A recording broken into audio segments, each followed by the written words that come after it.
Lonely Monk Productions.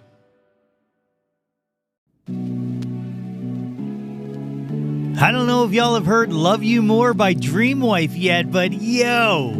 That's my Jawn!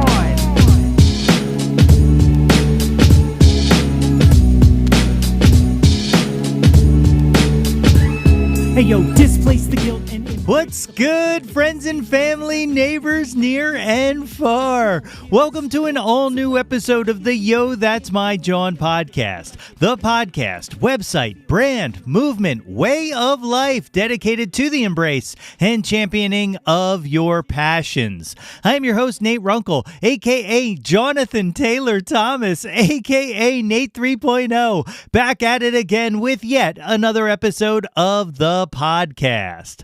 As always, I hope this podcast finds you all in good health and in good spirits.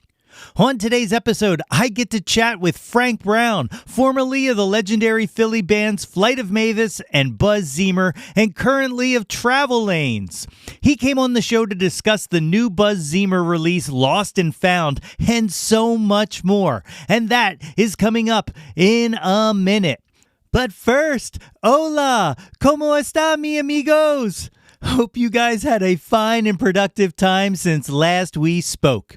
Yeah, I'm feeling good. This week was the Philly Music Fest, and I hope you guys were able to catch some of it. I made it out last Wednesday and got to see our pals and former guest Ryan Gilfillian and Julia Pratt. And then just now, Sunday, I got home from the amazing set that Charlie Hall put together, covering Herbie Hancock's Headhunters in its entirety. Wow, wow, wow, wow, wow. It was so incredible. Big shouts out and love to Jen and Greg Seltzer for doing all they do and putting on just another stellar fest. And then Saturday was Inside Hustle, which is the networking event that the Philly Music Fest puts on in conjunction with WXPN. And it was great to get out and see some old friends and to make some new ones. So much love to Jason from the Tisberries and the Describers, Phil from the Your Next Favorite Band podcast, Scarlett from Sugar We're Going In, Radio Sarah from WMMR, Mike V and Bruce Warren from WXPN, the great Shug Daniels, Augusta from Gladdy, Gina from Velvet Rouge, and Rachel Ann Dobkin. It was such a great hang and so cool to be able to meet some of these people in person for the first time. Then on my way home, I dropped by Main Street Music in Manayunk to pick up the Lost and Found vinyl, and I got to chat with Pat, who comes up a bunch in my conversation with Frank here. It was just an awesome weekend. And speaking of awesome weekends, on the 28th of October, you can catch me at McAllister's Brewing in North Wales for a Halloween-themed trivia night as well as a costume contest. So get dressed up and come on out and let me serve you some questions up for a fun night of spooky.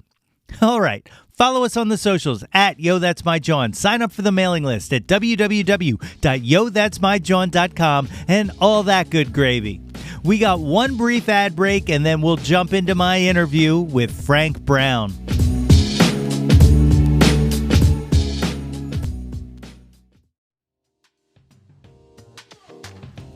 Yo That's My Jawn is brought to you by Liquid IV. Guys, it is festival season, and you know me, I love a festival, and the secret to enjoying a festival is to stay hydrated. Liquid IV has you covered while you prep before, power through to the headliner, and recover after the weekend. Liquid IV hydrates 2 times faster than water alone with 3 times the electrolytes of traditional sports drinks. Man, I love Liquid IV. It comes in a convenient packaging, and it's tasty. When you see me at the Exponential Music Festival this fall, you know that I will have Liquid IV on me. And it comes in 12 delicious, refreshing flavors to keep your hydration routine exciting. All right, strawberry used to be my favorite, but they have this new one. It's strawberry lemonade, and it is a banger. 1 stick of Liquid IV in 16 ounces of water hydrates you 2 times faster and more efficiently than water alone. It's non-GMO and free from gluten, dairy, and soy. Liquid IV believes that equitable access to clean and abundant water is the foundation of a healthier world. So Liquid IV partners with leading organizations for innovative solutions to help communities protect both their water and their futures. To date, Liquid IV has donated over 39 million servings in 50-plus countries around the world. Okay, and you can get 20% off when you go to liquidiv.com and use the promo code YTMJ at checkout. That's 20% off anything you order when you shop Better Hydration today using the promo code YTMJ at liquidiv.com. Do it, and let's get our fests on. My guest today has been a mainstay in the Philly music scene forever, starting in the late 80s with the three-piece Flight of Mavis. From the remnants of Mavis, my guest started a new project, bringing in Philly legend Tommy Conwell on guitar and launching Buzz Zeemer, a power pop band with infectious hooks and driving guitars.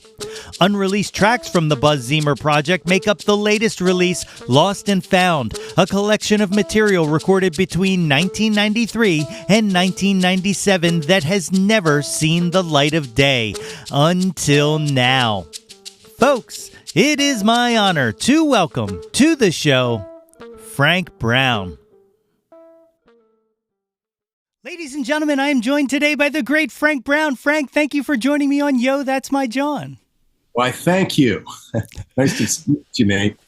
So I'm super excited to have this conversation with you because you are a part of Philly music history to me, and I look at you with admiring eyes of everything you've created, and I am just super stoked to have this chat, man. I appreciate it. So just to start off, why don't you tell these folks a little bit about yourself, where you grew up? All right. I'm Frank Brown. I grew up in Horsham, moved to Philly, of course, during the Flight of Mavis years, which is the 80s. I currently live in Havertown, but yes, I grew up in Horsham. Okay, right on. Right. Oh, what was that? Don't you live in Ambler? I am in Ambler, yes. I was just going to say, very, very neighboringly. Yeah. So, like, when you were a kid, what kind of music was playing around the house? What did your folks listen to? You know, I don't remember so much my parents playing music besides the radio, but we went in the car so many times, it was just sitting in the back seat and hearing 70s radio, which was as great as it comes. Being that I was born in 65, so you're just having all the 70s, just like the greatest stuff. And that was mostly what I listened to. Oh, go ahead. I was just going to say, what did you gravitate to, artist-wise? Oh, well, if I go for when I finally started choosing, but it was definitely the Beatles. But when you were listening to 70s radio, they were already broken up. So you just got to hear all the solo stuff. But then that was good too, because you heard a Lennon song, a McCartney song, and all that. But you also got all the Philly stuff, the Philly international stuff. Like you were sitting back there, me and Mrs. Jones, and I was just like, this story, what is this? What's going on here? It doesn't make sense to an 8-year-old. Yeah. Did you take lessons like when you were a kid? Did you start with an instrument in school or something? Or I played trumpet in 4th grade. Hey, look at that. I played trumpet all the way up to like 10th grade. But as soon as I discovered the guitar, which was probably 7th or 8th grade, 7th grade, absolutely. Everything. The trumpet went aside. I would just go, I can't find my mouthpiece. And I'd be playing a guitar in the back room. That's awesome. What was it? I mean, obviously the guitar is the coolest instrument in the world. Like, I'm a guitar player myself. But like, what was it that drew you to it? Like, what was it, just the magic of rock? As far as what, the magic of trumpet? No, the guitar in itself. Oh, guitar was rock. Absolutely. No, I was just, from a very young age, I just loved music. It just hit me for some reason. Yeah. But my gosh, the concept of just getting a guitar and you learn 3 chords and you can like play a song, it's an amazing thing. And then you just take it from there. Can you still remember the first song you learned how to play? Oh, what would be the first song I learned how to play? You know what? It was like Ramones, without a doubt. The idea I could play side 1 of Ramones Leave Home. And I knew all the chords. It was just like, this is great. I can do it. But, you know, I was like in a band by the time I was in 7th grade. The band was called Screaming Monks, which was one of the best names out of all the names of my bands.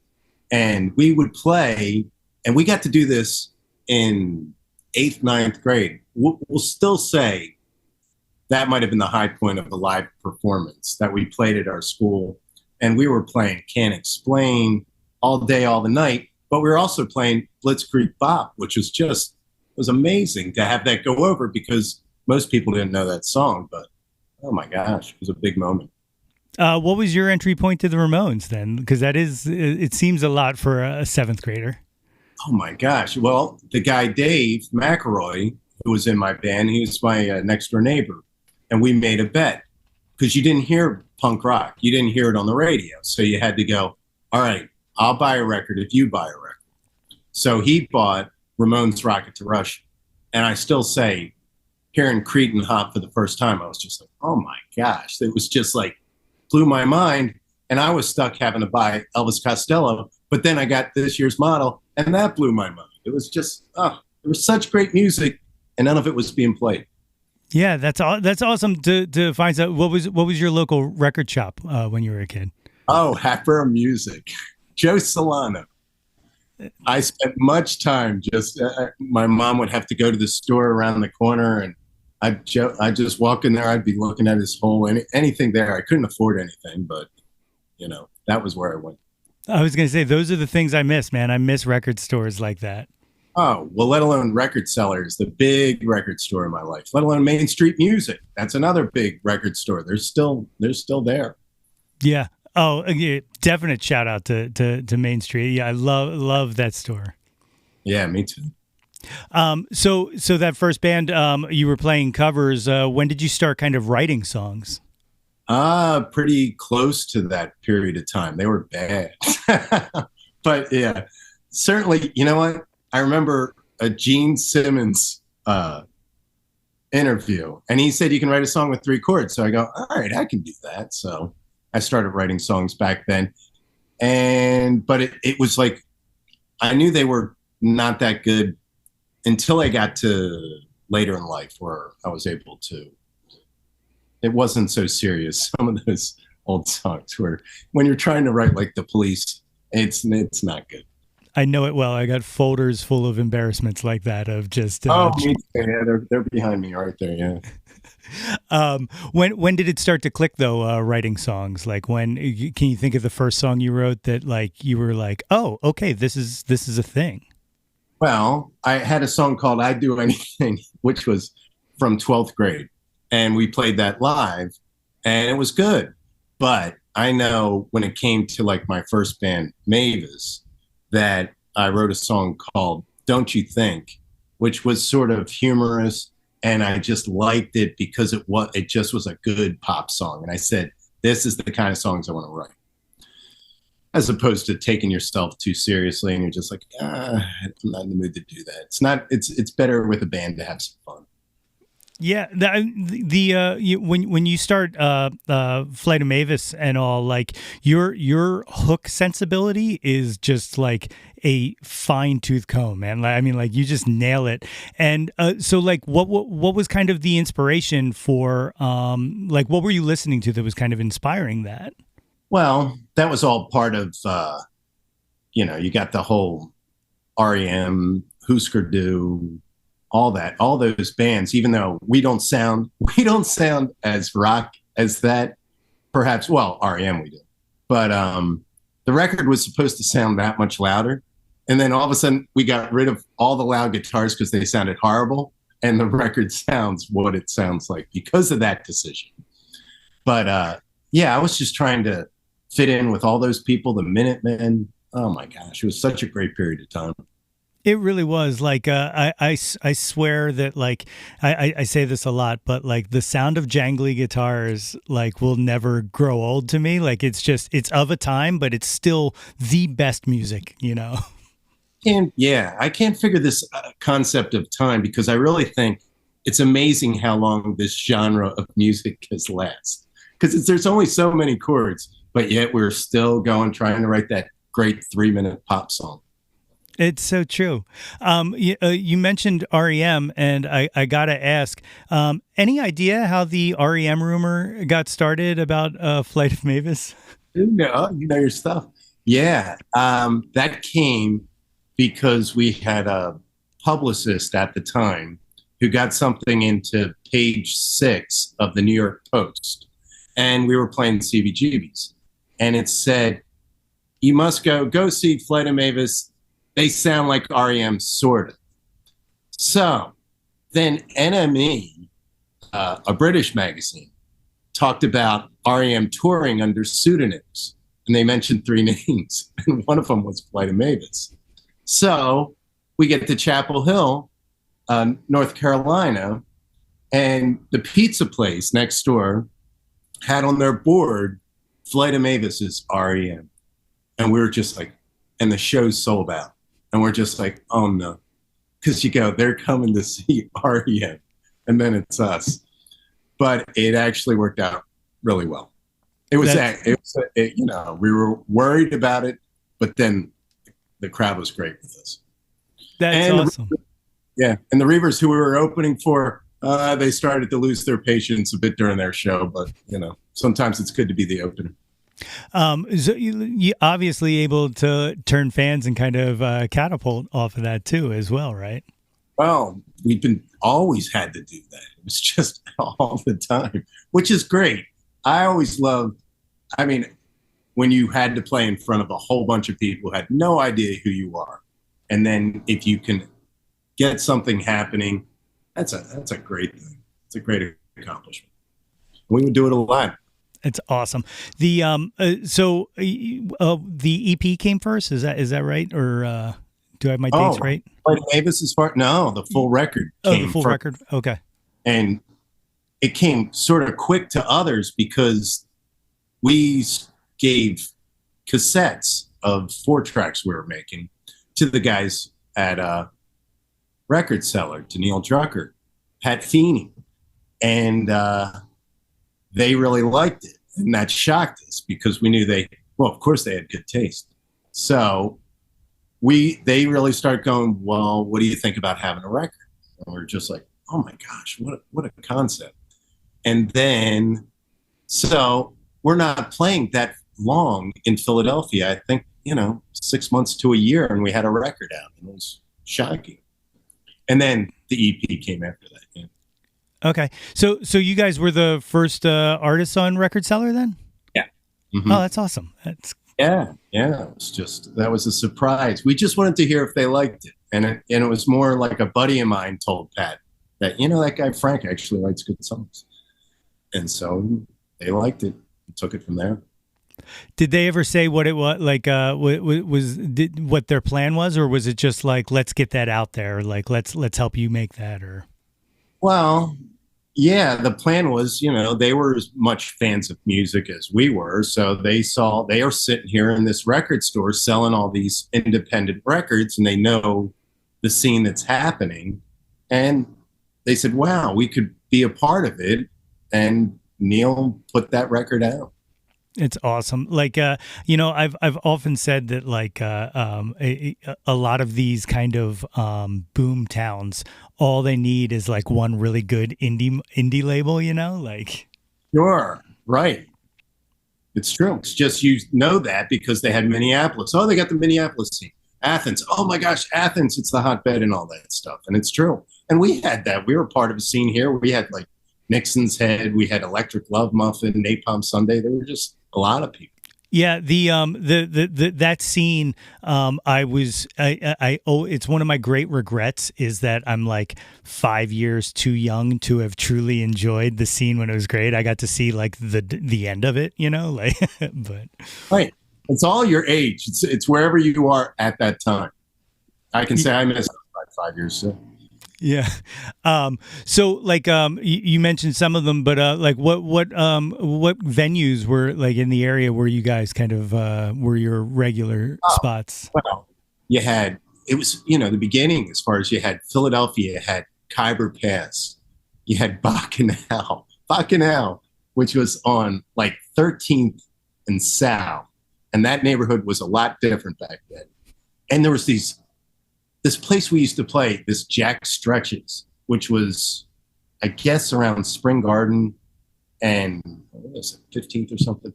But that was a crazy place that they just let us come in and play. And I got to say, it was a bunch of underage people playing there. Doesn't matter now; it's no longer around. But it was where we really learned, because we were doing 3 sets some nights and all that. But you had this place, Tops, which was just, you had a guy with a volume. If you were too loud, he just had this counter that measured the volume of everything. You're too loud. We just had to turn down. We had to, appease everybody as far as that goes. But they were odd. Oh, JC Dobbs. Oh my gosh, Dobbs was it. That was great. So you were in the Dobbs heyday. So I have to ask what I ask every guest who's been in the Dobbs heyday. Were you there for the Nirvana show? Guess what? No, but Napalm Sunday opened for Nirvana. Yeah, they actually were. They are the band that got to do that, as far as that goes. But we got to meet a whole bunch of people back there too, like a fun house for us. We just had that period of time. We just like whoever was coming through. We got to meet a whole bunch of different bands and just hung out. It was just a lot of fun. Was it with Mavis that you played with Uncle Tupelo? Because that's another dream of mine. Yeah. Oh my gosh, absolutely. That's a good one. Well, Uncle Tupelo, we both wound up playing this college together. And I forget. Where's Pat? Pat Feeny, we know that. But so we met each other there, but we didn't know that much about them. But we got along great. But we were forced to play at 2 different places. Like they were playing with another band, we were playing with another band. And they were like, oh, you should be playing with us as far as that goes. And just between music and laughs, it was just like a really good time. I mean, they were so young. Jeff Tweedy and Jay Farrar. And they were such a good band. Oh my gosh.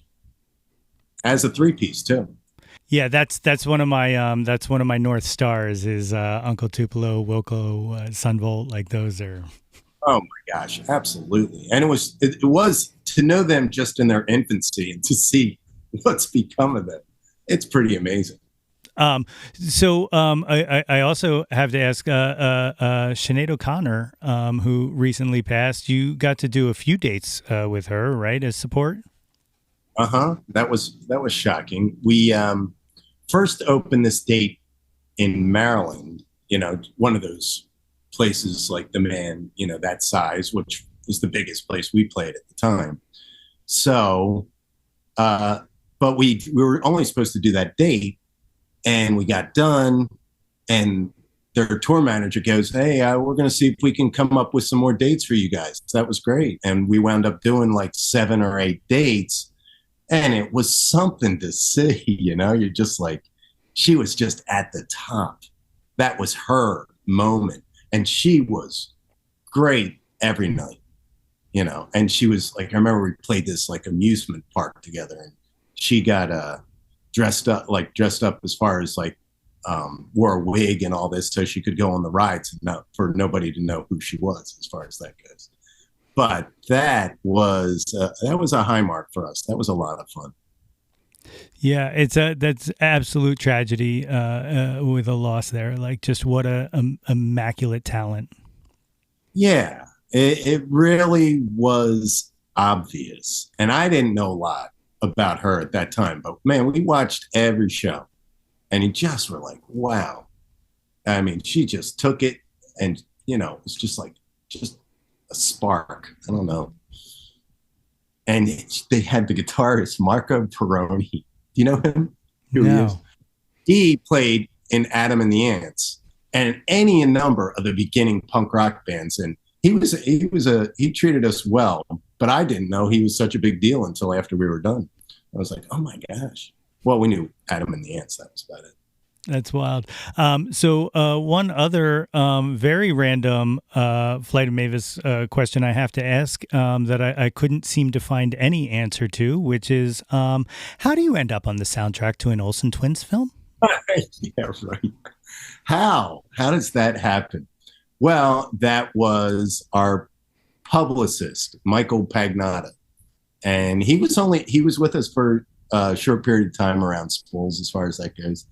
But he wound up being a part of all this different stuff out there as far as soundtracks and all that. And it's just being at the right place at the right time.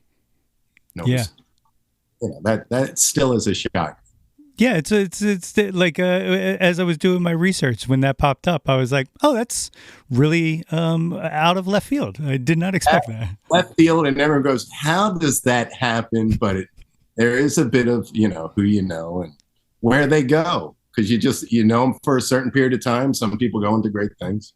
It's awesome that he thought of you. Very awesome. So, so that starts to wind down, and it kind of molds into Buzz Zeemer teaming up also with the great Tommy Conwell. How did bringing Tommy into the fold? How did that come about? That's crazy too. We were playing Buzz Zeemer and just couldn't seem to get anything really going. It's amazing how we're in Flight of Mavis and everything is happening. You just go, oh, we'll just do another band and everything's going to be great. And no, as soon as you get rid of that name, you got to start all over again as far as that. And Tom got a tape through Pat Feeny at Main Street Music, and he got the demo tape, which is on this Lost and Found collection that's coming out this Friday. But he goes, I wish they asked me. And we're just like, what? That's ridiculous. And our guitarist at the time, who was playing with the Rolling Hayseeds, another great band, he couldn't make the date because he was playing with the Hayseeds. And we go, oh my gosh, let's ask Conwell to fill in. And he did, and it just changed everything. Yeah, what just a incredible guitar player, but beyond that, what do you feel he kind of brought to the punch? He brought a lot to the bunch. There was this one song I had called Crush, and I had like 2-3 other people play it, and nobody played it exactly the way I wanted to hear it. And Tom, when he played it, and it just like, that makes sense. But it was also, Tom just had experienced so much more than we had. And it's really the same three, Ken Buno, Dave McElroy, that I played with in Mavis, that wind up being in Buzz Zeemer. And for us, we're not the showboats. We're not that much. We try our best. But Tom, man, you can't take your eyes off him, man. And he's a great player, and he just loves it. And he would attack things better than we would. Like, I remember we had to play this Best Buy, the opening of a Best Buy, that tells you how long. And so we're going, great, we got to play a Best Buy. He doesn't care. He's just there. He's in a great mood. And it just like, it helped us. He fit in well because also the humor factor. We just, it's amazing how much music goes along with trying to get a bunch of laughs. Yeah, totally. The did you not just a name change and bringing in Tom, but like did you approach the writing for Buzz Zeemer differently than you did earlier in Flight of Mavis? Or yeah, it probably definitely made everything. It just, the way my writing goes, I'm a big fan of all music, and I just would learn more, and it would go this way, it would go that way, plus just everything that was changing during that period of time. But,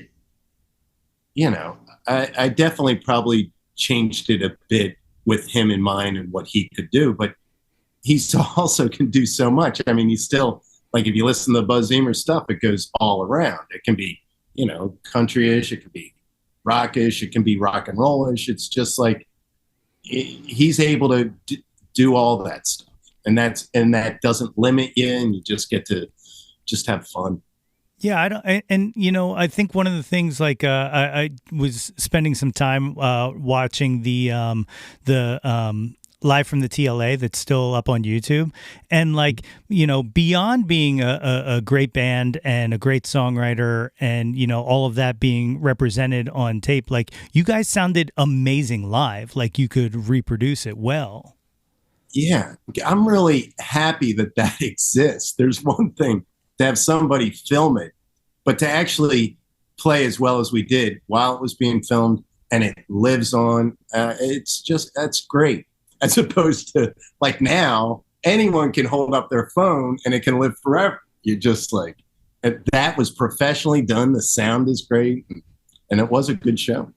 Yeah. It's really funny you say about someone holding up their phone. Is I had a conversation with a guy, I'm not sure if you're familiar with, his name's Sean James, and he has like a solo thing. And he ended up on a big video game that Sony PlayStation put out. And I asked him how that happened. And it turned out like the people making the game wanted a Johnny Cash song, but they couldn't clear the rights to Johnny Cash. So they went on YouTube and found a video of him doing a Johnny Cash cover at a house party that someone just happened to record and upload. And then that's how they found him. That is amazing. Now, when that stuff happens, that's the brilliant of this period of time. It is amazing. You just go, all right, we can't afford that, but you just search for it. It lives out there. It's amazing. Crazy. Yeah, it's crazy. So you guys put that together, and you put Plaything out in '96. So all this Lost and Found stuff, does it predate, or is it throughout the entire? It's the entire. Like, it starts we go the muddy middle between Mavis and Buzz, but then it also includes like the latter day Buzz from like '97 as far as that goes. So it's like everything that just didn't happen, but yet it's all very worthy as far as that goes. The first stuff, there's a lot of stuff with this guy, Kevin Salem, who plays guitar on like at least 5 tracks. And he was amazing. I mean, this guy used to he played in Freedy's band, Freedy Johnson. He played Dump Truck and all that. And he showed up, and all his parts, he never heard this stuff. We would play him a song and he would play and he would come up with something. And it was just watching a guy just hit the mark for each song. He was just like, that's an amazing thing to capture. I'm very happy to have that. But, we couldn't hold on to him as a guitarist, so we never really got to play with him that much. Yeah. Go ahead. No, 7 hours. That's about it. You go, Kevin, 7 hours. All right, very good. That's the Plaything comes out in '96. Delusions of Grandeur '98. What kind of decided to stop doing it with that? Well, it's called getting old, and just things weren't happening as much as they were previously. I had married with kids. You're just like, you got to spend time with the kids. That's just it. It's very hard to do both things. So then it's like quiet for a bunch of years, but then Travel Lanes happens. What was the desire to get back into it? Was it just the kids got old enough? That's right.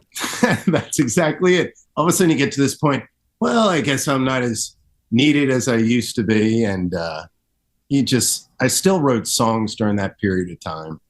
And I actually went through Craigslist, and lucky me, and I didn't really look for anything. I just saw this person's ad, and it was John Beister, the drummer. And he just listed all these great people. And I was just like, wow, if you're just like half as good as these people, it's got to be something.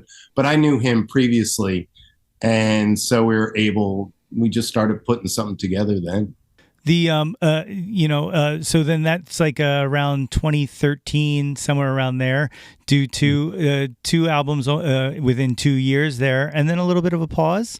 And then On comes out in 2020, end of February, and then you tour that? Oh, I guess not. No, The World Falls Apart. the record release for that was within weeks of everything falling apart. I mean, seemed like we did this record release at 118, and it was a great vibe, but then everything ended. It was just like, all right, well, that just fits into the story. Yeah. Was it like so was there anything you could even really like? I always find that time period like obviously was hectic and crazy and confusing for everyone. But like when you put that much time into a project and it's right when I mean like do you still continue to try to push it from your home or was it just like, oh well, I guess that's a loss? Or it was a bit of both. It's just like you tried back then. I mean, you tried throughout that whole period of time. I couldn't get into the whole concept. Everyone was putting everything out there. Everyone's doing these shows and, you know, I just wasn't doing that. I just didn't feel like sitting in front of, a Zoom and playing guitar or something like that. I just sort of, I really did take it and go, yep, that's it. It's done. it's a bummer, man. We still play around. It's still good. We still get to have fun. Yeah, absolutely. Mm-hmm. And also what you put out 2 songs last year through that as well, right? 2 songs, the last 2 singles. Yeah, I'm at this point right now. Like this year I just took as I'm going to enjoy my past. We wound up having a Flight of Mavis reunion in June. And that, we did that on a dare. And, we put tickets, they sold out in a day. And it was, I just wanted a chance to play with Dave and Ken. And we didn't get to do anything besides practice the day before and then play that gig. So we got to have fun doing that. And then I'm spending time on promoting Lost and Found as much as I can. Because I'm very happy with it. Like it's something, it's a lot of stuff because you get the record, but there's also like 5 extra tunes on it.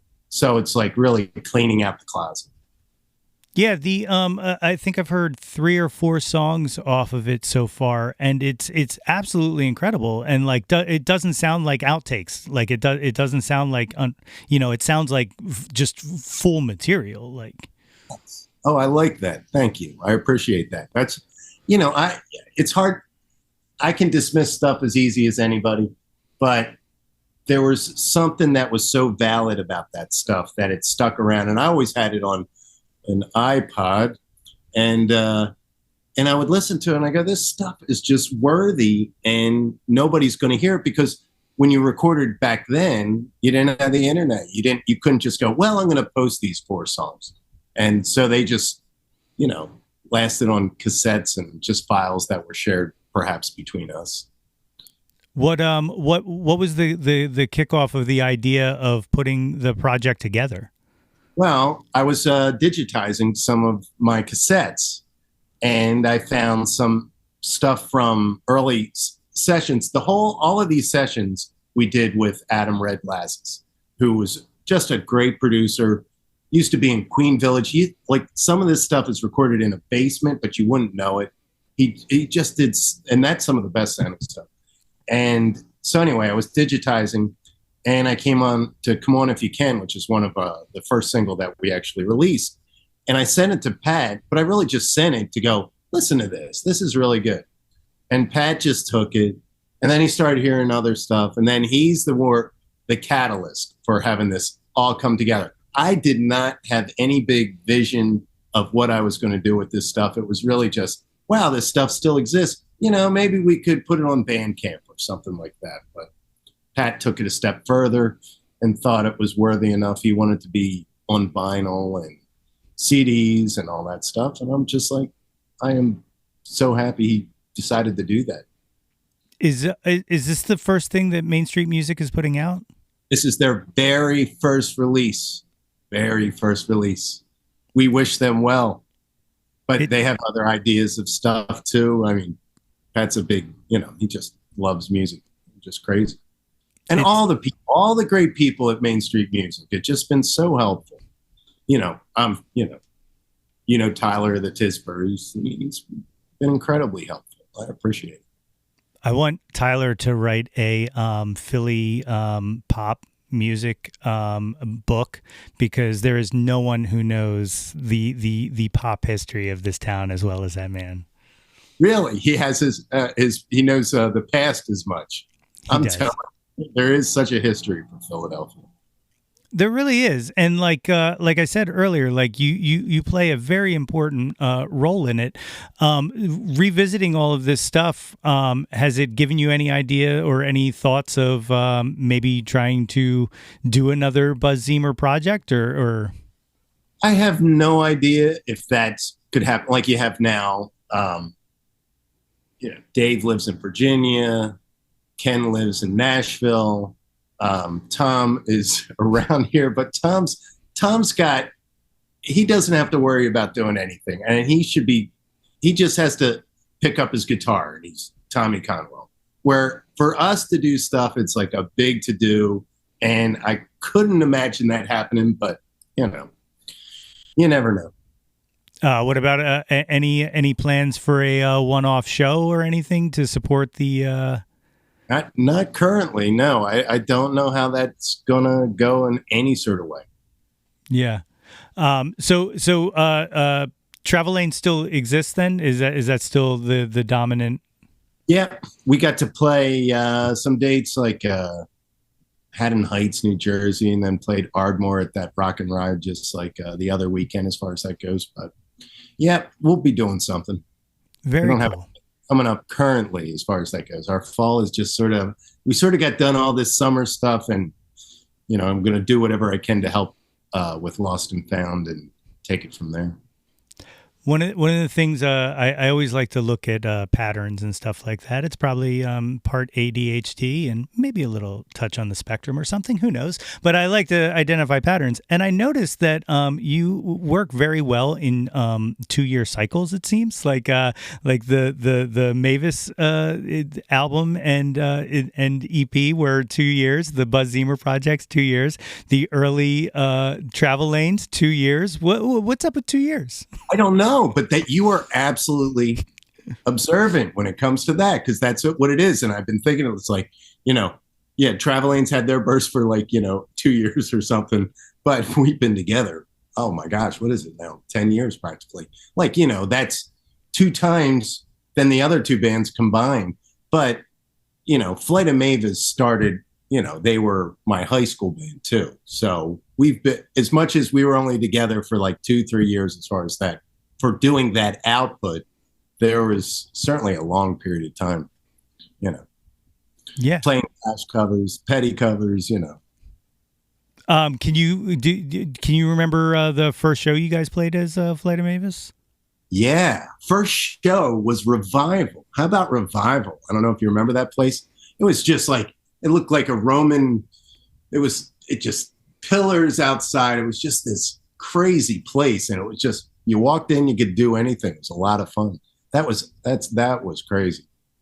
That's wild. Had a decent crowd there as far as that goes. A lot of friends came out, and that was the beginning of it. Yeah. So of all the projects, what's been the most exciting piece of your music history, either in support of somebody or personal achievement or? I don't know what's personal achievement. You just go, the amount that we got to tour in Flight of Mavis. In Flight of Mavis was, just the 3 of us as far as Ken, Dave, and Pat Feeny toured with us a lot of that time because Neil Drucker was very kind to let him go on the road, and so was his wife, Joanne. So, but when we toured and we played with the Buzzcocks, we opened for Joe Strummer, we opened Bodines, Reavers, Squeeze, Mike Brenner played with us for a period of time too in Mavis. And we just laughed. I mean, we were just in a van laughing all the time. And I thought that's the way all bands were. And I found out later, no, there's other bands. They're incredibly miserable and don't communicate well. But during that golden period, we just played well and we just, laughed a lot. And we got to do that with Tom too, as far as Buzz. Yeah. So here's another question that I love to pick your brain on, because you were there for it. Other than your own projects, who from the Philly scene back then do you think is unsung and deserves some focus on? Well, we'll always say Rich Kaufman of Electric Love Muffin. I mean, Rich wrote great songs, he was who I looked up to when I was playing. And it was so weird because he came from Abington, but the rhythm section were the Campbell brothers, and they came from Horsham too. And people had this idea that Hatboro Horsham was like rock and roll high school, because we wound up going on to bands, and I was just like, oh my gosh, you guys are in a band. And I saw them open for Husker Du, at like this crazy basement, and I just was like so impressed. It's like, I want to do that. That's real. That was a catalyst to playing. It's so cool. It's so cool. Those little moments where it just clicks, and you're like, "This is what I want to do," and you're still doing it, man. Yeah. I still keep doing it. I don't know. It's a sickness, It's like you say, the ADD, sort of that. You're just like, I don't know. I got to play this guitar. Let me see if I can come up with something. You're still trying to write a good song. Yeah. Do you have one that you can pinpoint in your head that you're like, I nailed it, like in song wise? Gosh, nailed it. I do like Crush. I really like how that sounds. I just always like just because it is put together exactly how I would like it. But there's been a lot of good stuff. Yeah.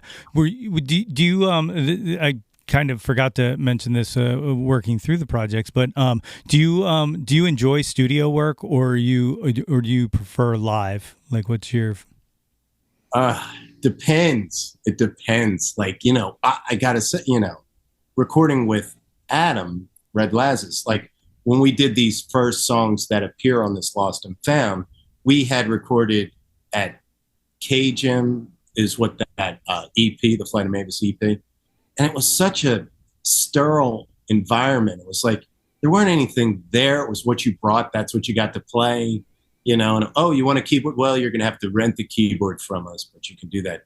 But when we recorded at Red's, it was just like toys. See, it just nothing but all these like small amps, all these boxes. And you're just like, you're trying stuff out even for the first time. And yet it was going successfully. So I love when it goes like that. I love when it can go quick as far as that goes.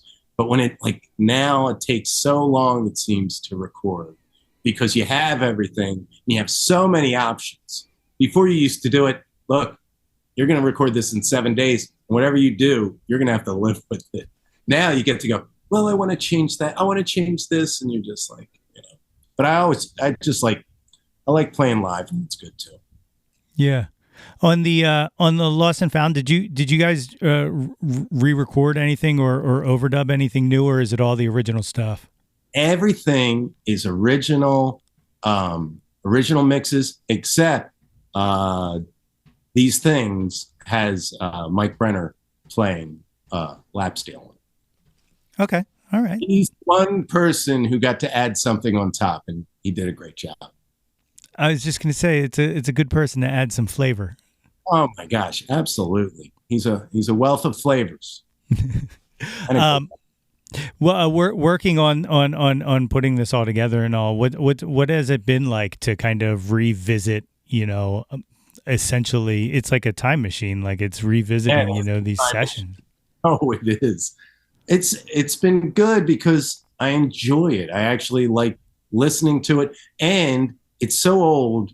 You didn't just spend the last months working on it and you're sick to death of it. Now you're just like, you're still like, you haven't heard it in a long time. So you're going, well, I can admire that we were able to put that together, and, and a lot of different people, a lot of, unsung people like Kevin Karg, Andrew Chalfin, Gus Quarterbox of Ben Vaughn.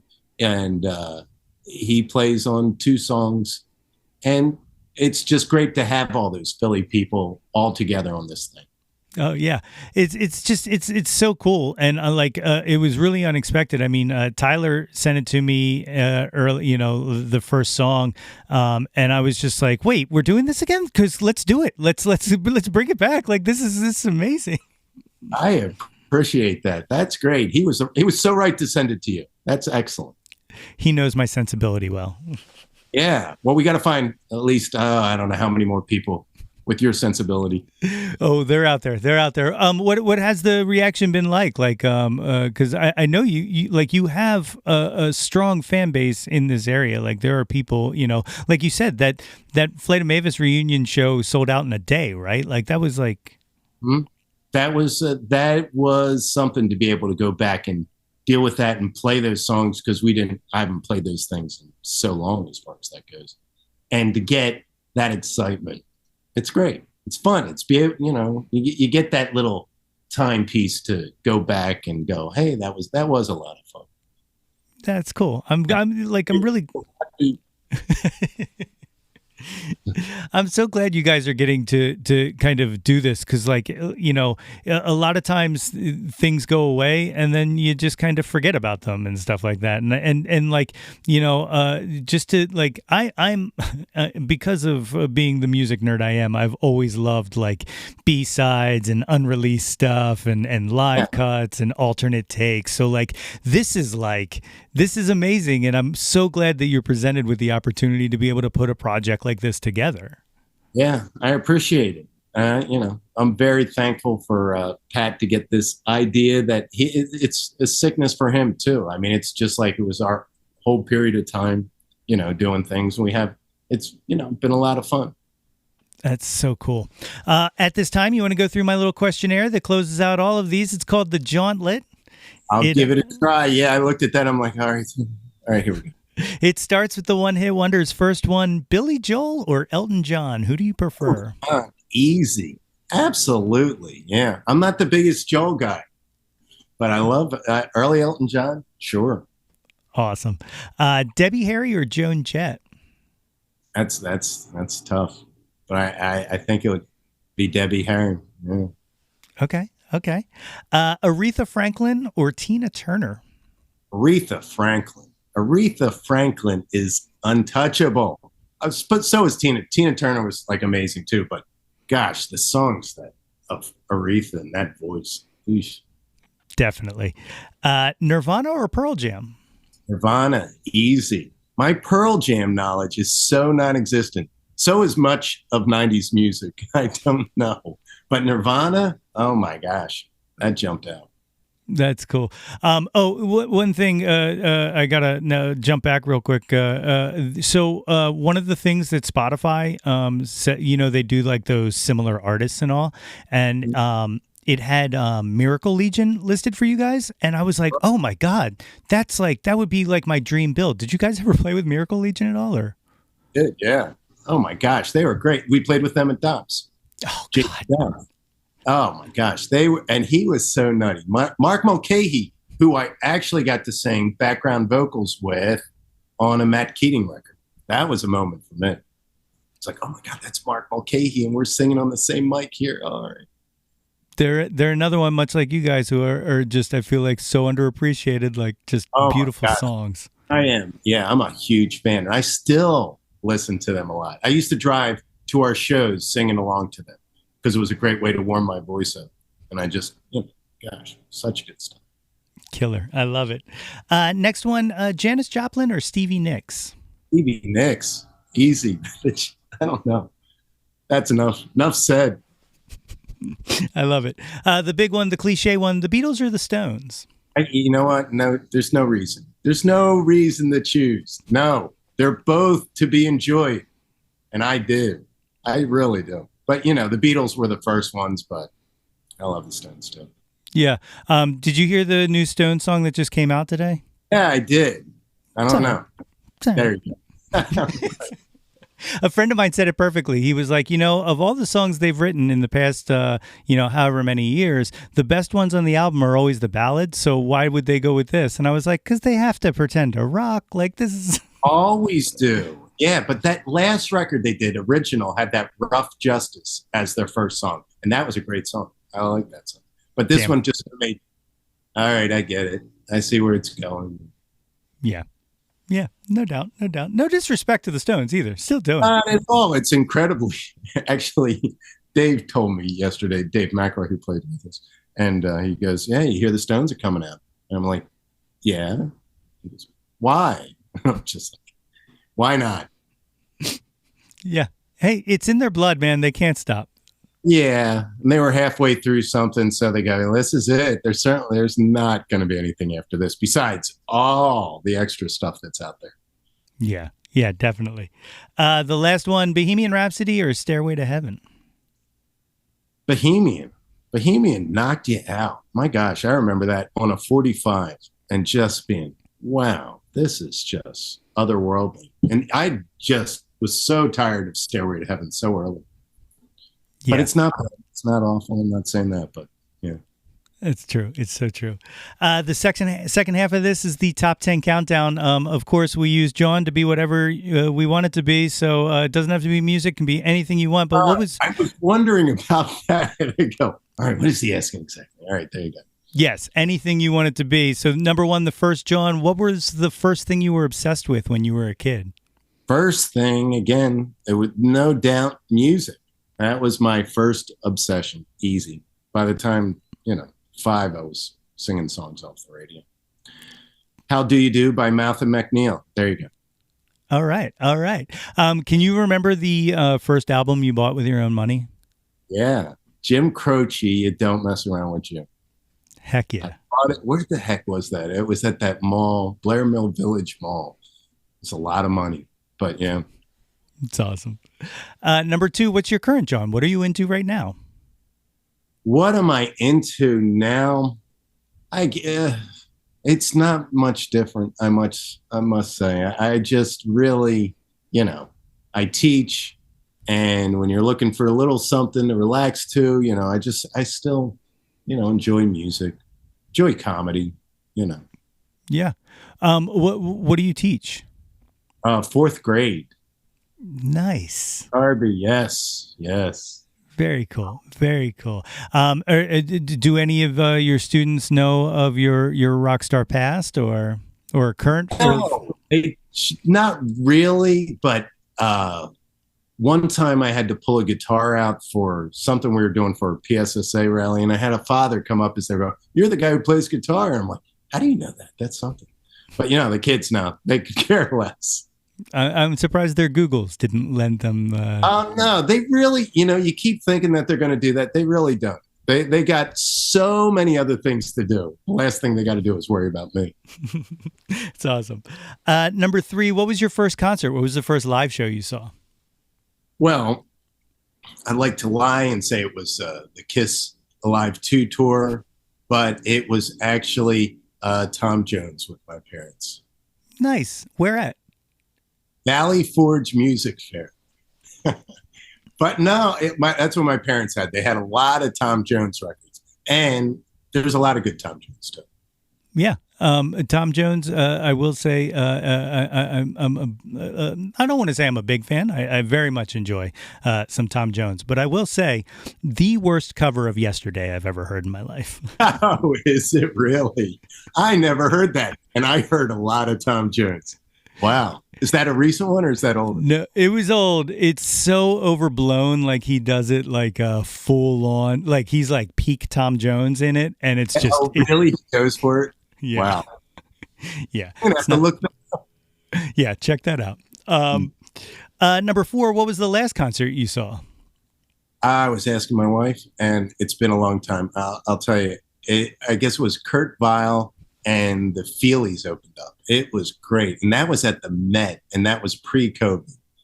And I was just so shocked. Gerard Avenue, there were all these people out. It was just so happening. And as soon as we sat down, the Feelies came on. I couldn't have been happier. And Kurt Weill's great, too.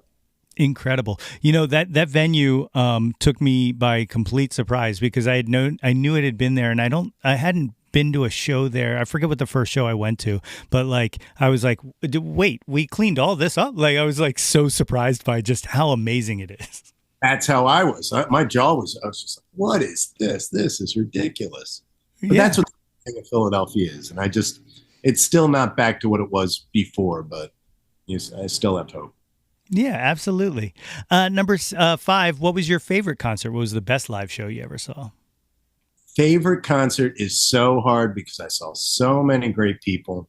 But I always remember seeing AC/DC at the Tower Theater in 78 with Bon Scott. It might have been even 77. It was 78. But then again, you could say Cheap Trick too. There was so much good stuff. But man, that had this show. Someone threw a sparkler at a curtain. It caught fire. No one left. And a roadie's climbing the amps and they're not stopping playing. It was just like, for a 13-year-old, you were just going, this is as great as it gets. Unbelievable. You mentioned Cheap Trick, and I got to say, I also just today listened to the Buzz Zeemer Cheap Trick cover that is floating around on the internet as well. Oh, no. Cheap Trick was the biggest for us. We love Cheap Trick. Cheap Trick at Trenton War Memorial is the second. That was before Live at Budokan. They were amazing. Yes, absolutely. Another one who I feel like very underrated. Yeah, they work hard. The idea that they're still out there and they still keep doing it. Xander still sings great. They're just amazing. Absolutely. Number 6, who have you never seen live that you wish you would have? They can be living or dead. Otis Redding, right? Otis Redding. If I got to see what that was, as you've seen video of it as far as that goes, but oh my gosh, that would have been amazing. But there's so much stuff. I was watching this Lowell George documentary last night, and I was just like, that guy was way talented. I would have loved to see him. Any number. Yeah, the Otis Redding, you watched that set that he did on Monterey Pop during the Monterey Pop Festival, and he's like holding his own with like Hendrix and stuff like it's just so you can't take your eyes off of him. No, he kills it. That was right. From the first time I saw that at a young age, just like, wow, this guy's crazy. Gosh, can't turn you loose. Him doing that live is one of the best. Absolutely. Number 7, name an unappreciated Jawn, something you wish had more shine to it. Oh, NRBQ. NRBQ was also just a big thing to us.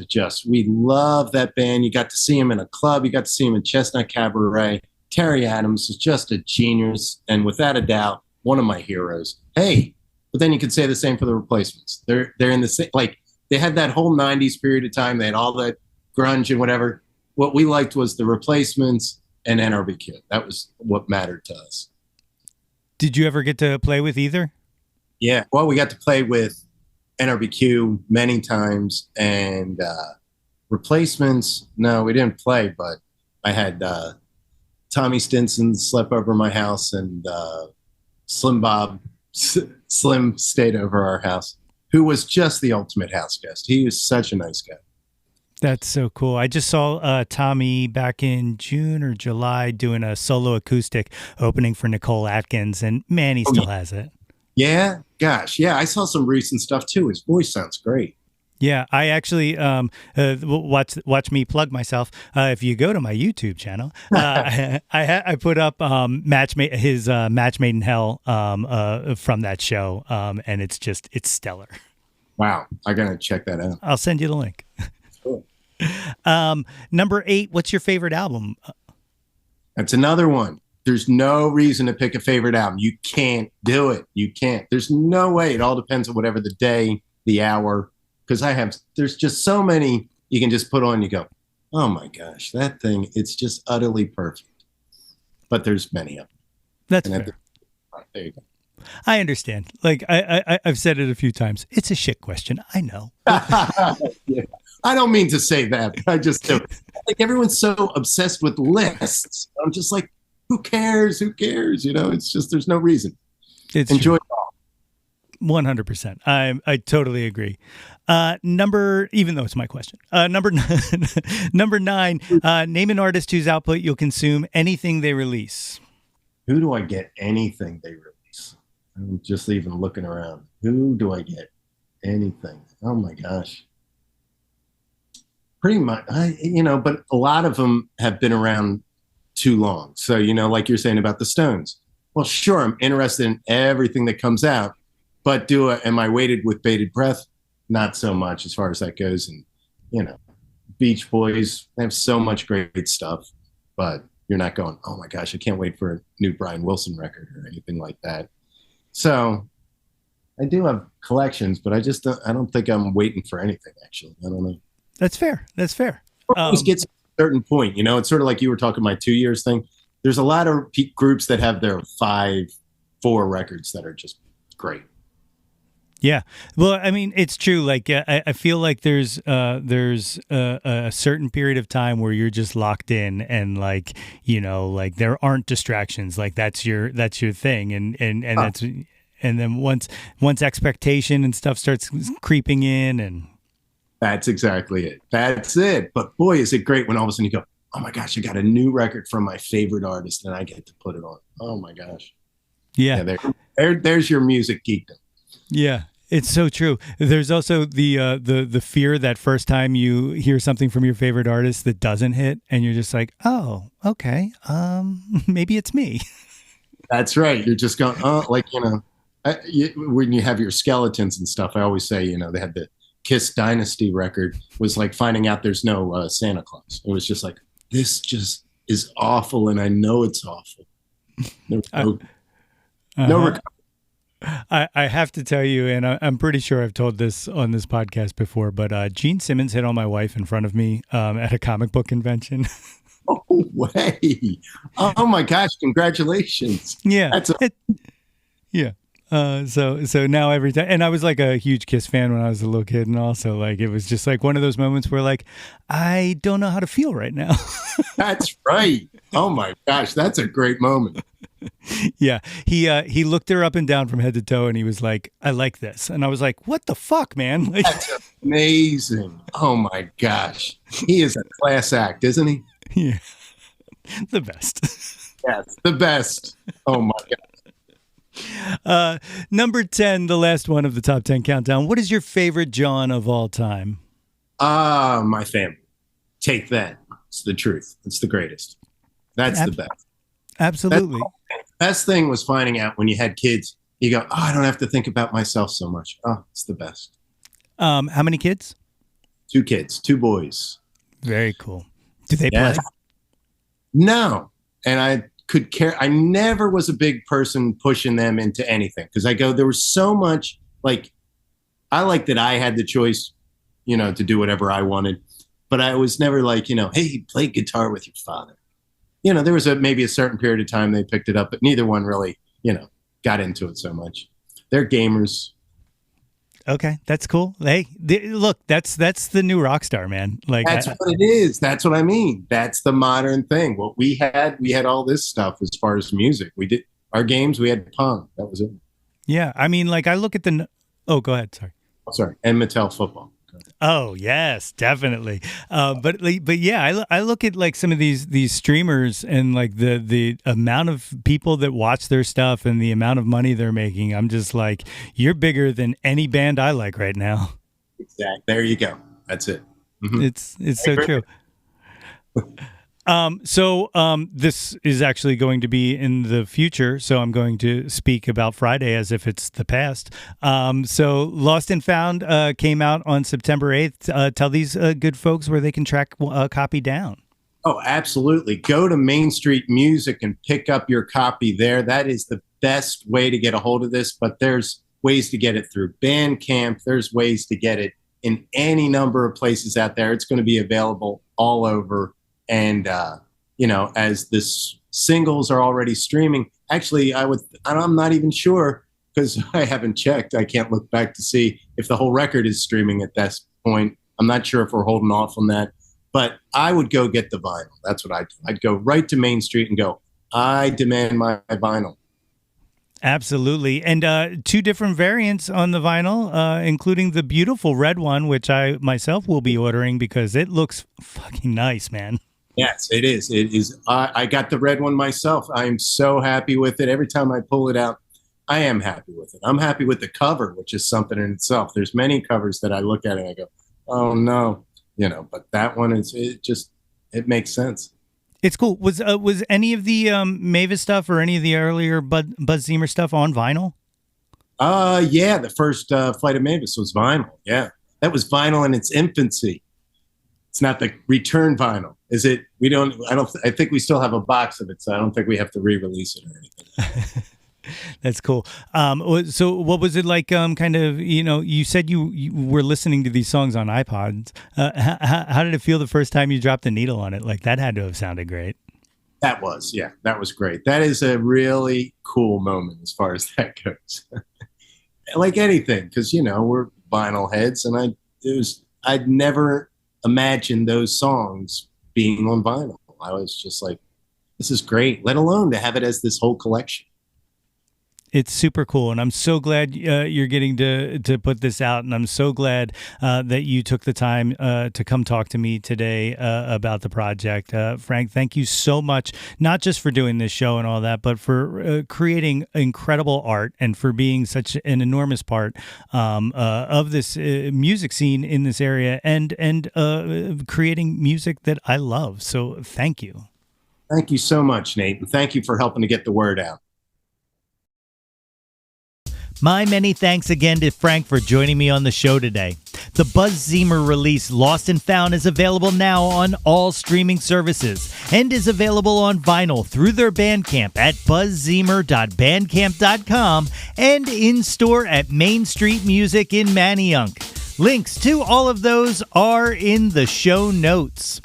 If you haven't done so already, please be sure to subscribe to the Yo, That's My Jawn podcast wherever you get your podcast from. And guys, it is never too late to get yourself a super awesome Jawn Scout Merit Badge for Citizenship of the World just by rating and reviewing us. Don't forget to visit www.yothat'smyjawn.com for articles, merchandise, and links to all of the previous episodes of this podcast. And while you're there, be sure to sign up for our mailing list to get all of the updates delivered straight into your inbox. Like us on Facebook at facebook.com/YoThat'sMyJawn for updates and live streams. Follow us on Instagram and Twitter X at Yo That's My Jawn and search Yo That's My Jawn on YouTube to find the Yo That's My Jawn YouTube channel. Like and subscribe the heck out of that ish. We want to hear from you. Reach out and touch some Jawn. All right, guys, that's it for this episode. Join me next week for my interview with Sean Hennessy. Blue skies. Until next time, everybody. Hey yo, displace the guilt and embrace the pleasure. Your taste in music doesn't have to be. Yo, That's My Jawn is a Lonely Monk production written and produced by yours truly, Nate Runkle.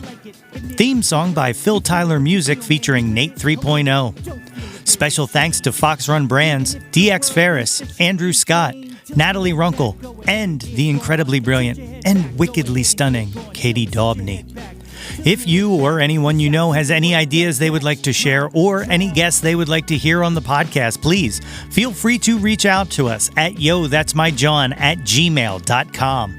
Or you can leave an audio message for us and possibly hear yourself on a future episode by visiting anchor.fm/ytmj/message. Until next time, be sure to displace the guilt and embrace the pleasure and shout to the world, yo, that's my Jawn.